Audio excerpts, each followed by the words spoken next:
But I did see that you put out a video on the Energy Focus Planner, which I think is a really helpful tool. Yeah. Once you follow it, once you stick to it, it's a Stick really with it. helpful. Yeah. Yes. So just like you spoke about before, it speaks to task management versus time management. That's right. Can you just walk us through how that works? I think as entrepreneurs and just people in general, we have been taught that we can manage time, right? You need to manage your time better. You keep coming to these meetings late, these things that people say, right? And I remembered when I was in academia. Academia is a space that requires a high level of discipline and a high level of quote unquote time management. And there came a point, Kevin, in my own academic journey where I was like, time kept slipping out of my hands. And no matter how much I tried to manage time, it wasn't working. And I started to say, what is going on here? Because I know that for the past, 10 plus years, I've been great at managing time. But when it came to the PhD, somehow time management, this phrase, this concept of time management was not working, especially when I started to become an entrepreneur as well. And that's when I realized, wait a minute, I cannot manage time. And I remembered, no joke, I remember there was a time I was sitting at my desk and I was plowing away at my to-do list. And this time was just ticking by. I look up and an hour has passed. I look up, 3 hours has passed. And I am still right at that seat. And I remembered the whole day passing by and looking at my to-do list. And I was nowhere near the rate of completion I thought I would be at. And I said, something is up here and it's definitely not me. And that's when I realized you cannot control time. You cannot manage time. This has been a lie that has been said to us generations upon generations. This is a fat big lie. It's a huge myth.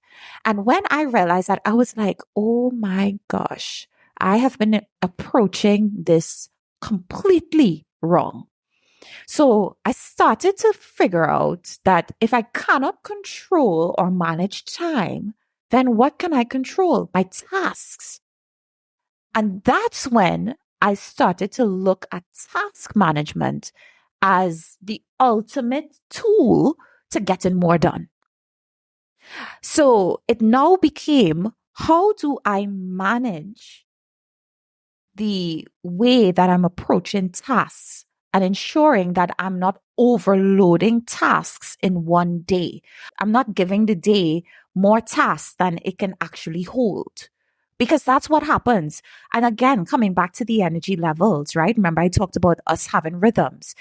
A lot of times you have a very busy day and then you take a lot of big tasks and you put it into that busy day. And then you expect for things to be completed. And then when it's not completed, you're like, you could have worked harder. No, you're unreasonable because of the way that you're assigning tasks to the energy of a particular day. For example, my Monday is the most busiest day. I do not put heavy tasks, complex tasks on a Monday because I know that by the end of the workday, I'm burnt out. So if I'm doing heavy tasks, I would do it more on a day that has less things to do and I have more energy to give. So this is why task management has become such a tool for myself and my clients in terms of getting more done. Yeah, right. So can you walk us through an example of how you plan your week so that people could have some sort of blueprint? I know you have a YouTube video on this, and you could link to that too. Yes. What I like is that you have about 2 hours a day blocked off for your daughter. Yes. And then everything else gets planned around that. Yes, absolutely. So here is what I start with. So I think when we start to look at our Monday to Monday, no, I did not say Monday to Friday. I said Monday to Monday. So 7 days of the week, I focus on what are the things that I need to get done in that entire week, whether it's my nails, whether it's a phone call, whether it's emails, from the most mundane things to the most important things. If it takes up a good chunk of your time, it should be accounted for when planning. It must be accounted for. I know so many people that they put all their business stuff, all the things that they have to do in their calendar, and When it's time for them to go to the barber, oh shucks, you're not supposed to go to the barber. I didn't even put that in my calendar. Oh shucks, I need to go to the gym. I didn't put it in. Oh shucks, I need to have date night with, my loved one. I didn't put it in. It needs to go in your calendar. It needs to account for the amount of time that you have, because you have 24 hours. All of the time that you're taking to do things, your time is slipping away from you, right? So accounting for your time throughout the week is really important. That's the first thing. So Monday to Monday, account for it. Number 2 is non-negotiables. Kevin, you know about this. What are your non-negotiables as an entrepreneur, as an individual in your week? For me, my non-negotiables is time with my baby girl who just turned 1, right? So this is why I allot time in my calendar where it's mother-daughter time. Do not disturb. I'm not doing anything. You cannot reach me. Non-negotiables. Another non-negotiable for me as well is my morning practice. So making sure that I have at least 30 minutes to ground myself and command my day, because I don't want my day commanding me. I command my day. So place your non-negotiables in your calendar. And then the last thing is there are 4 key areas that are very important for an entrepreneur to manage their tasks around. Number 1 is your income. As an entrepreneur, your goal is to make money. But of course, do what you love in the process, right? But your ultimate goal is to generate revenue. So on each day, number 1, you should be focused on an income generating activity. Number 2 is your health. Because as an entrepreneur, no you, no business. No health, no wealth. So number 2 is your health. What is the one thing that you are going to do for your health in the day? And it doesn't need to be anything extravagant, people. It could be drinking water. It could be ensuring you eat on time.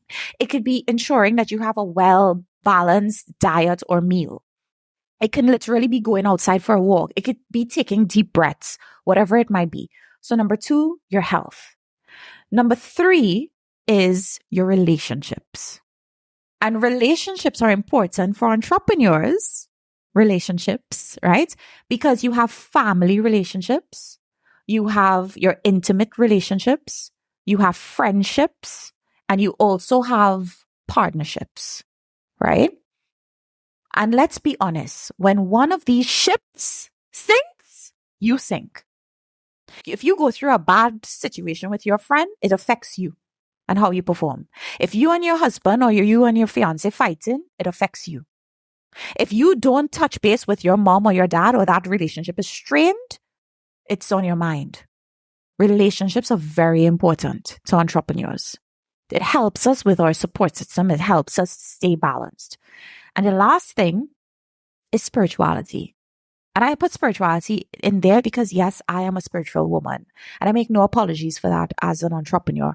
But I say this because there is a need for white space. There is a need for entrepreneurs to not do anything sometimes and to just be in silent space so you could hear yourself. Whether you hear God, whether you hear Allah, whoever you pray to, or whether you just hear yourself, it's spiritual. Because that is you hearing your higher self sometimes. That is you hearing what should your next decision be? What should your next move be in your business? Sometimes you need to hear you.